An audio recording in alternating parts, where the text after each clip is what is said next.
है उरी का अटैक हो गया, उसके बाद एनआईए ने इन्वेस्टिगेशन लॉन्च किया। इन्वेस्टिगेशन का हश्र आज की स्थिति में क्या है, तो कोई भी चार्जशीट उसमें फाइल नहीं हुई है और उसके साथ साथ जो 2 लोगों को पकड़ा गया था उनके खिलाफ भी क्लोजर रिपोर्ट फाइल की गई। पता नहीं चल पाया कि आखिरकार वो हुआ कैसे। पठानकोट का अटैक होता है, उसमें भी अभी भी एनआईए कह रहा है कि हमारी इन्वेस्टिगेशन चल रही है, हालांकि चार्जशीट फाइल हो चुकी है। पुलवामा अटैक के बारे में भी यही कहा गया है कि अंडर इन्वेस्टिगेशन है।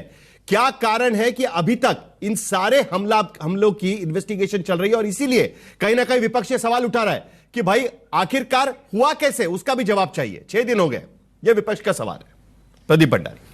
साहिल जी, विपक्ष को सवाल उठाना है, उसका वो अधिकार है उठाने का, परंतु विपक्ष का अधिकार यह नहीं है कि स्टेटमेंट पाकिस्तान के आतंक को बचाने का देने के लिए। बिल्कुल उठाइए। अगर अनुराग भदौरिया विक्टिम की बात कर रहे हैं, क्यों अखिलेश यादव कहते हैं कि शुभम द्विवेदी के परिवार से मिलने क्यों नहीं गए? बताइए। आज आप विक्टिम्स के बारे में, मैं गया हूं हिमांशी नरवाल के परिवार से मिलने, आप क्यों नहीं गए? सरकारी नौकरी दो, क्यों नहीं गए? 5 करोड़ कम कर दो, 10 करोड़ दो। हम सवाल ये नहीं है कि सवाल ये जैसे नहीं है कि 26/11 के बाद में ड्रेस बदल रहे थे। 26/11 आतंकी हमले के बाद जाकर आपके गृह मंत्री ड्रेस बदल रहे थे 10-10 घंटे तक। हम तो सर्जिकल स्ट्राइक करते, हम जाके बालाकोट करते। अनुराग भदौरिया, आपके जैसे हम लोग पुष्टिकरण की राजनीति नहीं करते। और आपको कैसे पता पाकिस्तान जरा सवाल का जवाब मिलेंगे क्या? अनुराग भदौरिया जरा बोलने दीजिए, उनके सवालों के जवाब ले रहे हैं। कैसे गोली मार के यहाँ अयोध्या बनारस के अयोध्या और बनारस के आतंकियों के केसेस को वापस लेने के लिए इलाहाबाद हाईकोर्ट जाते और आप हमें बताओगे? हम तो मुंह तोड़ जवाब पाकिस्तान को देंगे। मामला मत भटकाइएगा, मामला मत भटकाइएगा। 15 दिन बाद चलिए जरा दोनों को शांत करते हैं, जरा सहयोगी पार्टियों की तरफ चलते हैं, जरा सहयोगी पार्टियों की तरफ चलते हैं, जरा दोनों को शांत करते हैं। राजीव रंजन जी और सज्जाद शाहीन जी, आप डिबेट सुन रहे हैं किस तरीके से हो रही है आज की स्थिति में, लेकिन राजीव रंजन जी, ये मानना कुछ गलत होगा कि कुछ सवालों के जवाब मिलने चाहिए और उसके साथ साथ क्या यह सोचना भी गलत होगा कि नेताओं को संभल के बयान देने चाहिए, फिर वो इस तरफ के हो या उस तरफ के हो। जब यह बयान आता है कि धर्म पूछकर नाम गोली चलाने के लिए वक्त कहां था आतंकियों के खिलाफ, जबकि जो भुक्तभोगी है वो कह चुके हैं, और दूसरी तरफ यह बयान आता है कि भाई हम तो कलमा पढ़ना शुरू कर चुके हैं, सीखना शुरू कर चुके हैं ताकि हमारी जान बच सके। सांसद बयान दे रहे हैं, ये दोनों तरफ के बयान आपके सामने। क्या आपको लगता है कहीं ना कहीं जरा राजनेताओं को भी अपने मुंह पर ताला लगाना चाहिए?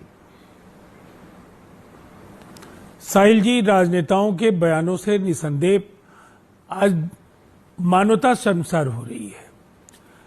किसी भी अलायंस में हो, किसी भी राजनीतिक दल में हो, अगर सभी दलों ने मिलकर आतंकवाद के खिलाफ पाकिस्तान को करारा जवाब देने का अगर संकल्प लिया सर्वदलीय बैठक में, तो उस भावना को सबको स्वीकार करना होगा और उसी के अनुरूप लोगों को अपनी बातें कहनी होगी। और इतनी बात तय है कि हमलावरों का उद्देश्य बिल्कुल साफ था कि सऊदी में प्राइम मिनिस्टर मोदी हैं और हिंदुस्तान में अमेरिकन वाइस प्रेसिडेंट हैं।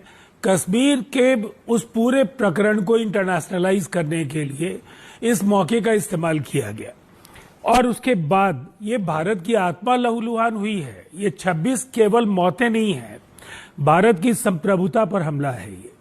और ऐसे हमले का करारा जवाब, जो बड़े फैसले लिए गए हैं, उन फैसलों के साथ आज देश जरूर चाहेगा कि आपको डिप्लोमेसी के स्तर पर भी ये सुनिश्चित करना होगा कि हिजबुल या लश्कर तैयबा या इस तरह के जो भी टेररिस्ट आउटफिट हैं, चाहे जैसे मोहम्मद जैसे ऑर्गेनाइजेशन और इनके अनेक छद्म वैसी जो संगठन है, जो जब भी किसी पर प्रतिबंध लगता है तो दूसरे नाम से जो लोग ऑपरेट करते हैं, भले ही टीआरएफ ने माफी मांगी हो, लेकिन इनको खत्म करना, इनके ठिकानों को नेस्तनाबूद करना और दुनिया में तरह तरह के जो सैंक्शंस लगाए जाते हैं ऐसे मसलों को लेकर, चाहे वो यूनाइटेड नेशंस हो या जो पश्चिमी देशों का सवाल हो, अमेरिका का सवाल हो, ये डिप्लोमेसी को ज्यादा कारगर तरीके से इस्तेमाल करने का वक्त है।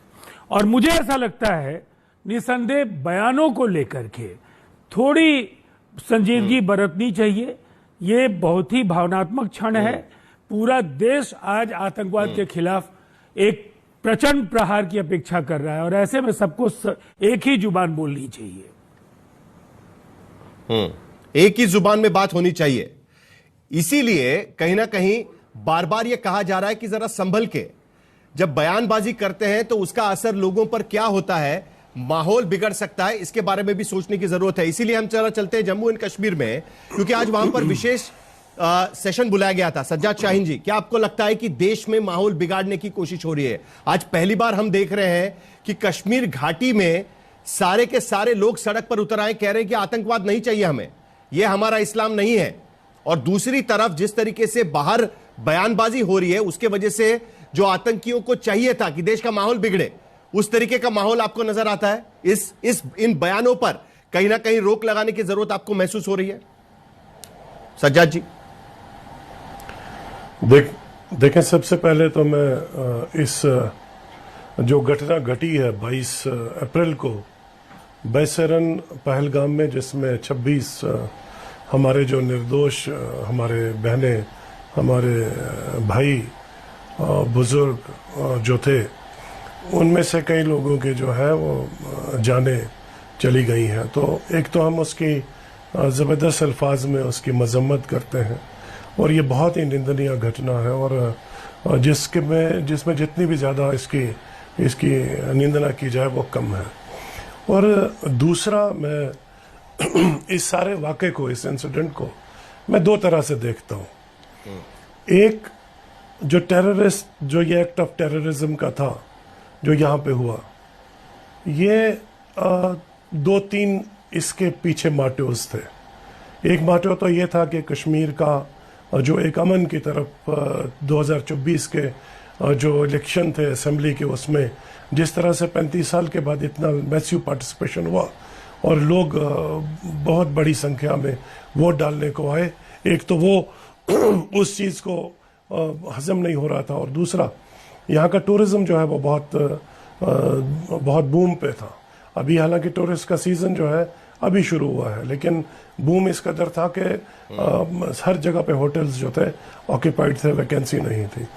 और तीसरा जो इसके पीछे ऑब्जेक्टिव को मैं देख रहा हूँ वो ये है कि पूरे मुल्क में हिंदू और मुस्लिम के बीच में नफ़रतों के उस बाज़ार को गर्म करके, हिंदू मुस्लिम फसादात और इमोशंस को पोलराइज करके, सेंटिमेंट को उबार के इस मुल्क को एक दफ़ा फिर एक पूरे डिस्टेबलाइज करने की एक कोशिश है। मेरा ये समझना है कि इस वक्त सियासत नहीं होनी चाहिए।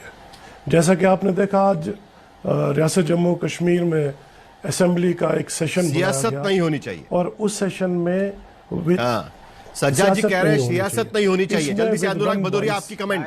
समय मेरा खत्म हो रहा है। अनुराग भदौरिया, उसके बाद अतुल लोंडे पाटिल कब से इंतजार कर रहे थे? जल्दी से अनुराग भदौरिया। मैं तो